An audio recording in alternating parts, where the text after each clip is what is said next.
Azt hiszed, neked van rossz nap? Akkor most figyelj, bemutatom őt. Hívjuk Józsinak.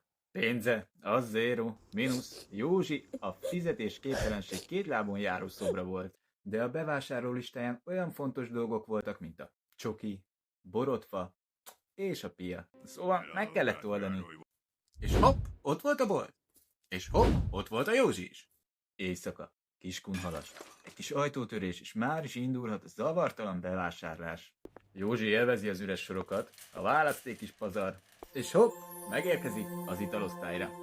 Túl nagy volt a kísértés, Józsi már régen ivott minőségi viszkit. Hát, rákóstolt egy üvegre. Jaj, de Józsi nincs hozzászokva a luxushoz, kellett valami ismerősebb, szóval leöblítette 10 darab kis üveges pálinkával.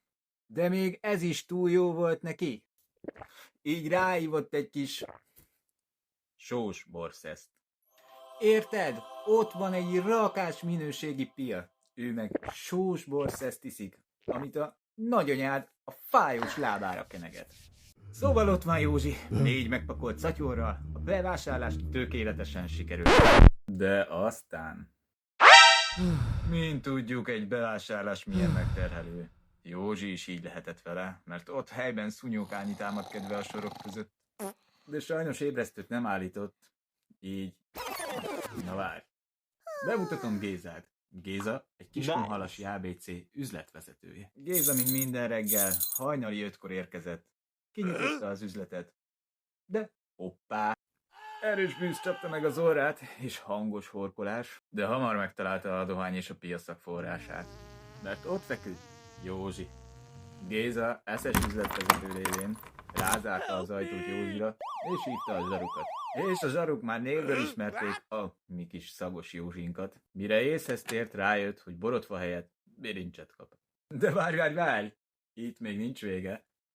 Józsi szabadlábon védekezhetett, de valószínűleg valamit félreértetett, és úgy gondolta, ha már elengedték, akkor minden oké. Szóval hopp, ott volt Józsi, és hopp, ott volt egy másik bolt. Valószínűleg megbántották azzal, hogy büdös, mert most alkoholt és tisztálkodási szereket dugdosott a kabátja alá. Érted? Most már adott a higiéniára. Lehet, hogy börtönbe megy, de legalább illatosan. Bár, mint tudjuk, ott van szappan. De Józsi ezúttal eszes volt. Nem feküdt le aludni. De hát szerencsétlen, így is lebukott. Újra bevitték, de most már nem volt szabadulókártyája. Tanulság, soha nem menjél szomjasan, vagy üdösen rabolni. Szóval, puszi Kiskunhalasra.